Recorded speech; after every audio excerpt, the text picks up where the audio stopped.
All right, everybody, it is Thursday, August 10th. You're listening to the Mo News Podcast. I'm Moshe Wanunu. And I'm Jill Wagner. This is the place where we bring you just the facts. And we read all the news and read between the lines so you don't have to. Jill, on this August 10th, I just want to begin by wishing my brother a happy 40th birthday. So happy 40th, Yoni. Happy birthday. Jill, it's also an important date today that we're marking in terms of how much sunshine we'll be seeing in the Northern Hemisphere in certain parts for the rest of the year. That's right. This is going to be the last 8 p.m. sunset in New York City for quite a while. So enjoy it, everybody. Yeah, you know, these days move so quickly. We get the peak sunshine end of June, and then already in July and now in August, the days are slowly becoming darker. You won't see a post 8 p.m. sunset at this latitude again till next May. And I know that we have been following the moves in Congress related to daylight saving time. That's not really changing anytime soon. They talk a big game, Moshe, but they're not going to do anything about it. Daylight saving time, by the way, it officially ends on November 5th, on Sunday, November 5th. So we do have some time before we're talking about, you know, darkness at 4:30 p.m. All right, so let's make these next couple of months count, everybody. Okay, let's get to some headlines. Hawaii burning. Fires on Maui Island have killed at least 6 people and destroyed tons of businesses and historical sites. Finally, some good news from Haiti. An American kidnapped there has been freed, but the situation on the ground is still really concerning. The FBI kills a Utah man after he allegedly threatened President Biden ahead of a visit. Overseas, Poland, a NATO member, appears to be inching closer and closer to war. Overseas, tensions growing as Poland sending 2,000 troops to reinforce its border with Belarus. We haven't talked about supply chain issues in a while, so I guess we're due. A pileup forming at the Panama Canal, all thanks to a drought. And a story that is definitely not getting enough attention. Scientists don't know why so many kids are going into puberty early, a number that has skyrocketed during the pandemic. And finally, we've got a winner of the more than $1 billion Mega Millions jackpot. We'll tell you where that winning ticket was sold. And Jill, because of where it was sold, this person will not be able to remain anonymous either. Bad for them, good for us, Maybe. They're still rich. They're still much richer than we are. And Moshe is on this day in history. Jill, a big day in museum history, including, we'll tell you the origins of the Smithsonian. It was an interesting provision in one man's will. Okay, let's start with those wildfires burning out of control across parts of Hawaii. The mayor of Maui County says 6 people have died in the fires and thousands have been forced to evacuate. In some cases, residents had to temporarily flee into the ocean to try to escape the flames, and they were later rescued. The fires are being fueled by strong and damaging winds from Hurricane Dora, which is a Category 4 storm. It's passing about 500 miles south of Hawaii, close enough to create major winds, but too far to drop any rain on the island. The winds make fighting the fires that much harder because helicopters can't really dump water from the sky. Maui has been particularly hard hit. There are 2 areas. Lahaina is a tourist and residential area in West Maui, and Kula is a more residential area in the inland mountainous region. Homes and businesses in the historic Lahaina town have been destroyed, and getting any type of information has been really tough for tourists and locals. And that's because there have been these huge power blackouts, down cellular lines and phone lines, and also 911 has been down in many areas. About 2,000 people were stuck at the airport in Maui with either canceled flights or just nowhere to really go. Many sheltering in place, and that's because highways on the island are still closed. And if you look at the images and hear some of the sound from people in the area, it has been described as apocalyptic. Yeah, the scenes look like out of a war zone. Jill, we put up some aerials on the Instagram account just showing block after block after block after block of complete destruction. This part of Lahaina on this western edge of Maui had about 12,000 residents. There is almost nothing left in this town. The governor of Hawaii is expecting a presidential disaster declaration as officials try to get a better sense of the scope of the damage. They were still waiting for some of the fires to get put out. And of course, as you mentioned, the winds are so strong that at times it's hard to fly up there, but they are still engaged in a search and rescue effort. Officials warn that that 6-person death toll could go up as they find out more. Phone lines were down across the island. The 911 services were also down across the island, making it very hard to get in touch with people to make sure they're okay. Officials on the island said that they've lost a large part of their heritage. People who've been to this part of Maui know that it's known for this 150-year-old banyan tree, the oldest tree in Hawaii. Initial footage looks like it was burned significantly, but may still survive. We'll see. But as far as the buildings are concerned, complete destruction. The historic Waiоla Church, the neighboring Lahaina Mission Temple, established in the early 1800s, that was actually the resting place for the early royal family for the Kingdom of Hawaii, completely burned. Hospitals were overwhelmed in Maui. First, they don't have that much capacity, so that meant that they had to fly some of the victims, burn victims, etc., smoke inhalation victims, to the island of Oahu. That's where Honolulu is based. But they're also dealing with power outages, down power lines from these heavy winds. And there have been some fires that have broken out on the Big Island as well, that has led to some evacuations, power outages, but nothing like we've seen on the island of Maui so far. Okay, now to a different island, this one in the Caribbean. Let's talk about what is going on in Haiti. We learned Wednesday that an American nurse, Alex Dorsainville, and her young daughter have been released after they were kidnapped 2 weeks ago. She was an aid worker on the island. She is married to a Haitian. Armed men had taken her at gunpoint from a clinic where she was working in this gang-controlled area of Port-au-Prince. The nonprofit Christian group was offering medical care, education, and other basic services to people in the country's poorest areas. It was actually founded by her husband, and the group asked that neither she nor her family be contacted as they recover from this horrible ordeal. No other details were given immediately, including whether any ransom was paid, which tends to be kind of the MO here with these gangs. They do these kidnappings looking for money. The U.S. State Department has thanked its Haitian and other partners for facilitating the release, but this all really speaks to the escalating violence in this country of about 11 million people. On Tuesday, the U.S. Embassy in Haiti said that it was actually going to close down because of nearby gunfire. Embassy staff is being restricted to the compounds until further notice, and travel between the compounds also banned. So let's back up a bit, though, and take a look at the big picture here. Haiti, for decades, has suffered from political crises and natural disasters. Of course, you probably remember that earthquake back in 2010 that killed 250,000 people. But the biggest problem right now is that there is literally no elected government and the country is being overrun by gangs. Back in 2021, the Haitian president, Jovenel Moïse, was assassinated. And since then, gangs have taken control of up to 80% of Port-au-Prince. They've created this war zone on the ground. People are literally scared to leave their houses out of fear that they'll get shot, raped, or kidnapped. And I found this statistic to be absolutely incredible. The UN says that there have been more civilians killed in Haiti than in Ukraine in the first 4 months of this year. And UNICEF says that there's been this alarming spike in kidnappings, about 300 confirmed so far this year, about 3 times what they were seeing just a couple of years ago. Yeah, just total chaos in the capital there you're describing in Port-au-Prince, which is the main city.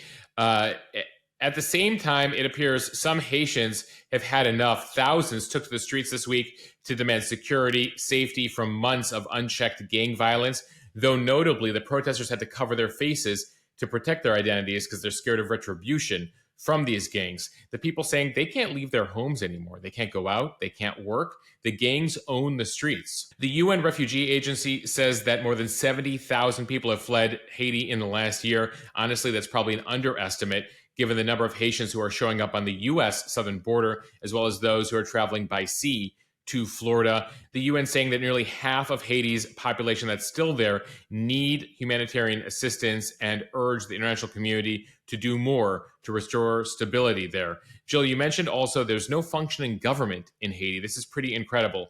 So there was the president who was assassinated in 2021. There's a de facto prime minister, Ariel Henry, but he has no real authority. Significantly, the parliament is effectively empty right now. Since January, not a single democratically elected official is serving in the Haitian government or parliament, just completely bare bones empty. Most of the mayors have been replaced recently as well. And so that de facto prime minister said last fall, hey, can we get some foreign military intervention here? Because, like, I can't control my own country. The UN Security Council is still debating this and debating what to do about it. In late July, Kenya actually offered a multinational police force to help try to bring calm to Haiti, but the UN still needs a vote on a resolution to authorize that specific mission. It appears they're dragging their feet here, but very concerning, the details we're getting from Haiti. Jill, I know this is a story that you and I have been talking about for a while because it's so close to U.S. shores and for so long has been the poorest country in the Western Hemisphere, always dealing with levels of instability, but nothing like what we've seen in the last couple of years, with just gangs literally running the streets there. It's just so sad when I've listened to some of those sound bites with parents who are literally scared for their kids to even leave their homes. And there are some people who are trying to fight back. They're actually handing out machetes to people to say, let's do something so we could take back our streets so we can live again. And we've been hearing from some people in the Haitian expat community. There's more than 1 million Haitian Americans in the U.S. Half of them live in Florida, actually. And so, there's been discussions, especially with all the Haitians in New York, as well as those in Florida, about what they can do to help, their friends, their family, et cetera, who are back there in Haiti, really left right now to fend for themselves. Time now for the speed read from NBC News. The FBI on Wednesday shot and killed a Utah man who allegedly made online threats to kill President Biden and other top Democrats. They shot him while they were serving the man a search and arrest warrant at his home. The investigation involved the suspect making alleged threats against politicians and public figures. This is according to the charging documents. The suspect was identified as Craig Robertson.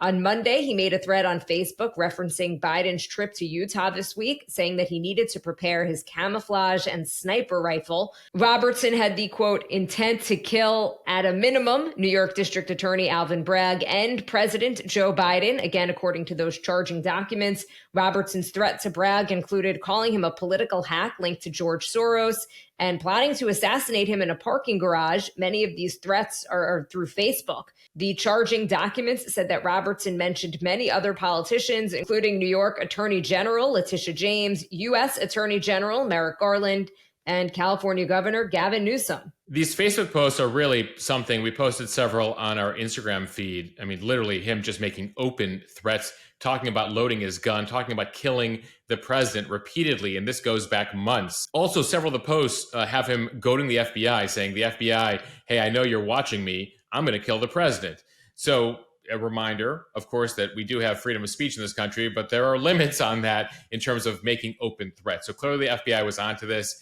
And with President Biden landing in Utah yesterday, visiting today, they clearly wanted to do something about it. Now, the details of what unfolded, Jill, still unclear. The FBI has put out a very simple statement saying it is reviewing an agent-involved shooting that occurred at 6:15 a.m. The incident began when special agents attempted to serve arrest and search warrants at a residence.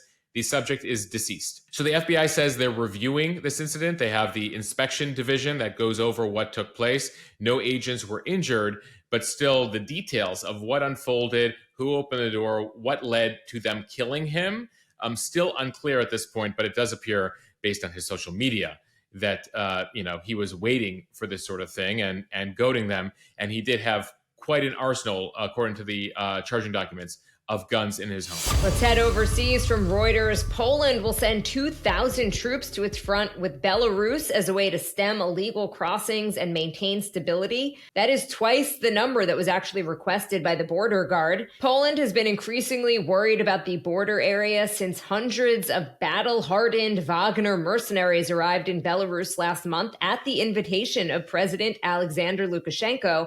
Belarus started military exercises near the border this week, and Lukashenko said several times that he is restraining Wagner fighters who want to attack Poland. Yeah, he's trying to hold them back from creating an international war, apparently. Keep in mind here, Poland, a NATO country. If you attack Poland, you're essentially attacking France, the US, the UK, Germany. They would all come in here, and this could escalate into effectively a world war. So it is unclear here what Putin and Lukashenko and the Wagner Group have in mind as they continue to mess along the Polish border. But Poland is taking this seriously. At the same time, one of the issues they're also facing is the number of migrants coming across the border. They have said several times, Belarus, stop funneling Middle Eastern and African migrants through Belarus into Poland. They've effectively been calling that a proxy war, saying that Belarus and Russia are trying to destabilize Poland by sending through all these migrants. So on multiple fronts here, you have a situation. And so while we continue to monitor the war in Ukraine, the Russian invasion there, the Ukrainian counteroffensive, there continues to be a bit of funny business happening over in Belarus, close allies with Russia, on the Polish border, whether they're trying to get Poland into the war here, trying to instigate some sort of conflict, is the concern. And that's why we're keeping close tabs on this. All right, we haven't talked about supply chain issues in a while, but there is a situation that we're watching that could create delays for global shipping. This story from CNBC. The number of vessels waiting to cross the Panama Canal has now reached 154. Slots for carriers to book passage are being reduced in an effort to manage congestion caused by the ongoing drought conditions that have impacted the major shipping gateway. The current wait time to cross the canal, now about 21 days. The Panama Canal is a critical trade link for U.S. shippers heading to Gulf and East Coast ports. The U.S. is the largest user of the Panama Canal, making up about 73% of the traffic. 40% of all U.S. container traffic travels through the canal every year. We're talking about $270 billion in cargo. Yeah, so it's hard to track this stuff individually, but if you have a package coming or you're doing some major move, etc., it could conceivably travel through the Panama Canal. So something to keep in mind here. The massive pileup is a result of water conservation measures that the Panama Canal Authority is deploying right now due to this drought. So they've lowered the availability of booking slots for some of the larger vessels. They're also requiring vessels to be much lighter due to less water. So that means that several ships have had to unload thousands of containers onto land in order to make it through and then reload them on the other side of the canal. Of course, that delays the entire process here. So experts are saying that vessels will either wait longer or find different routes, which could add time because the other route is going all the way around South America or putting some of your shipments aboard trains and having them go landbound. But ultimately here, this could lead to delays for some things, as well as costs being passed down to businesses and consumers. So something we should continue to monitor. But it does give you a sense, Jill, that when we talk about these temperatures and talk about climate change sometimes, but just talk about major weather events, the economic impact that these events have is sometimes you can't even grasp. And so you're like, well, I don't understand why the rainfall here or the flooding here or the drought here impacts the prices at the grocery store, the prices at the pump, or why my things aren't available. But all of this stuff is interconnected in this global economy of ours. Moshe, I don't know what's worse, the drought or the Ever Given, which was too big to go across the Suez Canal. The drought we had very little control over. The Ever Given just happened to be, we still haven't found the details there on why that ship got stuck, but that appeared to be human error, Jill. So I'll go with correcting human error over praying for rain any time of day. All right, now to a story that is definitely not getting enough attention from Time magazine. Early puberty soared during the pandemic, and scientists don't know why. Italy noticed it first. It was the first country to lock down during the COVID-19 pandemic, and then later in 2020, Italy noticed it first. It was the first country to lock down during the COVID-19 pandemic. And later in 2020, researchers at an Italian children's hospital were the first to point out a puzzling trend. More young girls than ever had been showing up at the hospital with clear signs of early onset puberty. The cases weren't unique, but their frequency was. Since early onset, or it's called precocious puberty, first gained widespread clinical attention in the 1990s, it has become steadily more common worldwide. Early onset puberty is defined by the start of puberty, things like vocal changes or or other signs of biological maturity in girls who are 8 or younger and boys 9 or younger. And researchers have just not been able to attribute the rise in this early onset puberty to a single cause, but there has been this mysterious pandemic generated spike in cases in Italy and beyond. And that has provided experts with a new opportunity to revisit some dominant theories. For example, case studies have now rolled in from clinics around the world, many of which saw at least 2 or 3-fold increases after March of 2020, which is the start of the pandemic. In China, for example, doctors at 22 facilities saw 5 times more cases in 2020 than they did in 2018. So there's no conclusive answer about what causes premature development, though research has shown links to stress, trauma, poor diets, lack of exercise, tied to weight gain, that all could play a role. Jill, all things that many people were experiencing during the pandemic: stress, trauma, poor diets, lack of exercise. And so that might be one of the links here as to why they saw this upsurge even beyond what we've been seeing in recent years. Time magazine speaks to one pediatric endocrinologist who says that parents sometimes ask about another possible cause, whether chemicals in our food, environment, and everyday items are affecting the production and expression of hormones in our body. And although they might play a role, the endocrinologist says that the studies haven't found a complete link between those chemicals and the early arrival of puberty. But that certainly is one of the leading theories here. And Jill, it's not just an issue of premature puberty. Apparently, there is a link that in later years, children who experience puberty early are at higher risk for diabetes, cardiovascular disease, and certain reproductive cancers. Now, when it does come to early puberty, they are able to sometimes treat with hormonal puberty blockers, especially when they arrive very early, when some kids as early as 6 or 7 sometimes. Precocious puberty, as it's called, is most often diagnosed in girls, simply because puberty in girls is more visible. You mentioned some of the down the road impacts, but some of these doctors say that early development and early puberty can have a real emotional impact on young people. For example, the idea of growing breasts, that's a public thing. And developing early could mean, as they say, a minefield of unwanted attention. First and second graders, according to the doctor interviewed in Time magazine, not really mature enough to handle this type of body change. I mean, listen, I don't want to be TMI, but I remember when I first got my period, when I think I was in 6th grade or 7th grade. It's a lot to go through. And I couldn't imagine doing that in 2nd grade. Yeah, definitely something that deserves a lot more research, Jill. And as they try to get to the bottom of these chemical factors, the environmental factors, the food factors here, as to why it wasn't just during COVID, but we've been seeing this trend line now for a couple decades. All right, from USA Today, a number of Verizon Communications legacy plans are about to get more expensive. Starting during the upcoming September billing cycle, customers on Legacy Unlimited postpaid wireless plans like Go Unlimited, Beyond Unlimited, Above Unlimited, and Start 1.0 will be charged an extra $3 a month, while the single base phone plan will go up by about $5 a month. And this follows an April price hike for various Verizon wireless plans that's tacked on about $2 per month per line. Jill, it's just a couple dollars a month, but when you look at it annually, that's another $30 or $40, depending on your plan, or more. And we've been talking about inflation and costs, and yesterday, credit card debt. So we did hear from people in the last 24 hours saying that, this is going to force me to eventually look for a cheaper alternative. Keep in mind, AT&T also raised their rates recently for some of their plans by more than $2 per month. Now, Verizon says officially that these price hikes will help them improve their network and services.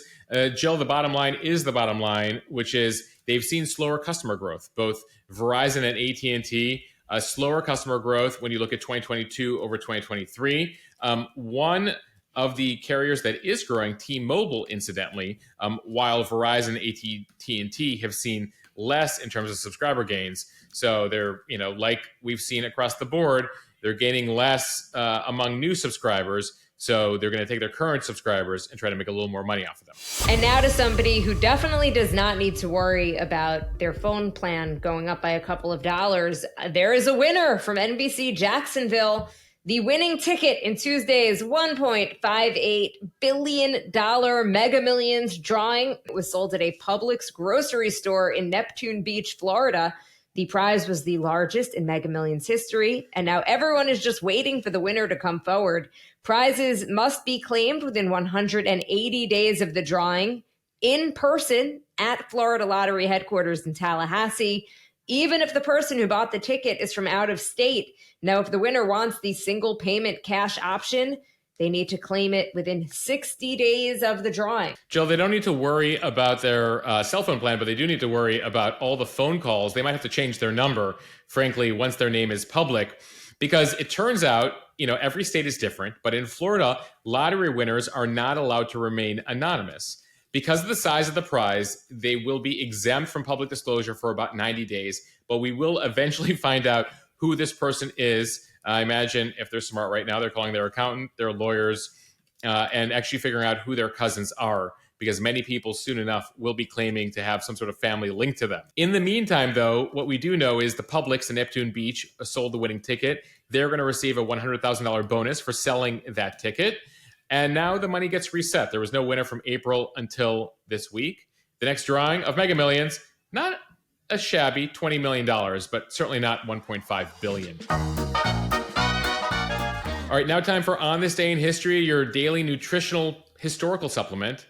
And this week it's brought to you by what should be your daily nutritional supplement. Athletic Greens AG1 is our sponsor this week. We all know how hard it is to get all your nutrients. Well, one way to get the important ones is using the AG1 powder. It's easy, it's quick, just with a glass of water in the morning. It lets you get on with your day, knowing you've gotten 75 important ingredients, tons of vitamins and minerals, pre and probiotics to support digestion, gut health. I first started taking it last fall. They're offering right now a special deal to the Mo News community, and I'll tell you about that at the end of this segment. All right, we're going to begin on August 10th, 1776, Jill, because it was on this day, 5 weeks after we declared independence in the U.S., that London first learned about it. It arrived via sailboat, 3,500 miles from Philly to London, so it took 5 weeks for the Brits to find out, for King George to find out, wait, they're declaring independence on me? I thought this was just a local thing in Massachusetts. I guess they didn't have the Mo News Instagram account back then. Jill, it really is incredible how lucky we are. We take for granted how immediate information is these days. And that literally the King of England waited 5 weeks to find out what the Americans were going to do about independence. All right, staying in the 18th century, the Louvre opened in Paris on this day in 1793, later becoming the most visited museum in the world. And it's a museum themed on this day, Jill, because on this day in 1846, just about 50 years later, the Smithsonian Institution was founded in D.C. by Congress with funds bequeathed by an English scientist named James Smithson. And this is all thanks to a peculiar footnote in his will. In the event that his only nephew died without any heirs, Smithson decreed that the whole of his estate would go to the U.S. to found an institution called the Smithsonian Institution for the establishment, for the increase and diffusion of knowledge. So his nephew had no heirs, and James Smithson would give all his money for the creation of the Smithsonian, which, if you visit them today, there's more than a dozen Smithsonian museums in a whole variety of categories in D.C. and Northern Virginia. All right, we're going to fast forward to the 20th century for our last item here. 30 years ago today, Ruth Bader Ginsburg was sworn in as an Associate Justice of the U.S. Supreme Court. She became the second woman ever to serve on the court. She would serve for just about 27 years before she died in 2020. Though, Jill, if you're ever in Brooklyn, they still are selling the notorious RBG t-shirts, mugs, and all the paraphernalia in a number of gift shops here. I have a notorious RBG baby book. Never too young to start teaching the next generation. Do you think your daughter has it in her to be an Associate Justice in the Supreme Court? She is still at the age where she wants to be a Barbie or a princess, so I don't think we're there yet. Actually, she does say that she wants to be a podcaster. Okay. And finally, a bit of music history. On this day, 39 years ago, August 10th, 1984, the Red Hot Chili Peppers released their debut studio album. That one had no real hits on it, nor did their second album or their third album or really their fourth album, Jill, but they kept at it. Finally, in the early 90s with their fifth album, you start to get some of their bigger hits in history, the Red Hot Chili Peppers, really working through their kinks until they really started to hit the next level in the 90s. That's so interesting, though, that they had just the grit to keep going, because I feel like we talk about all of these artists and their first album out is a hit, and people knew right away that they were going to be stars. Kind of cool to hear about a group that just didn't really have a lot of hits, but just kept making music. I mean, they had this underground following that started with them, but they were still pretty small. They weren't even breaking into the Billboard 200 with those first few albums, Jill. But, it just was interesting because whenever I find these on this day, I'm like, oh, I wonder what songs were on this album that came out on this day. And I was like, I don't really recognize these, or the next album, or the next album. So I imagine if you're a hardcore Chili Peppers person, you're going to come at me and being like, well, X song was really great. I'm just saying that as far as kind of the larger pop culture, the Red Hot Chili Peppers, etc., it really takes them a few tries before they really start to become well known. All right, as we conclude here on this day in history, a reminder that was brought to you by AG1, and they have a special deal right now on their daily nutritional supplement. With your first purchase of AG1, Athletic Greens is giving Mo News listeners a free 1-year supply of vitamin D, 5 free travel packs of AG1. You can go right now to drinkag1.com/Mo News. That is drinkag1.com/Mo News to take advantage of this offer where you can get a discounted monthly subscription. Try it just one time for 1 month. Again, drinkag1.com/Mo News. All right, we want to thank you for listening to the Mo News podcast. If you like what you hear, please share this with your friends. Tell them about us. It will really help us out and help us grow. Follow us and subscribe so you don't miss an episode. Review us in the App Store. We would really appreciate it. And send us ideas, questions you have. We obviously want to continue to build this podcast, but it's for you. So if there are certain topics you'd like us to delve into, please send it our way. You can DM the Mo News Instagram account. You can DM Jill over at Jill R. Wagner. You can also leave us a voicemail on the hotline, 1-800-711-MOSH, M-O-S-H. That is 1-800-711-MOSH. Leave your name, say hi, leave us a question. We'll play your audio on an upcoming podcast. All right. Thanks, everyone.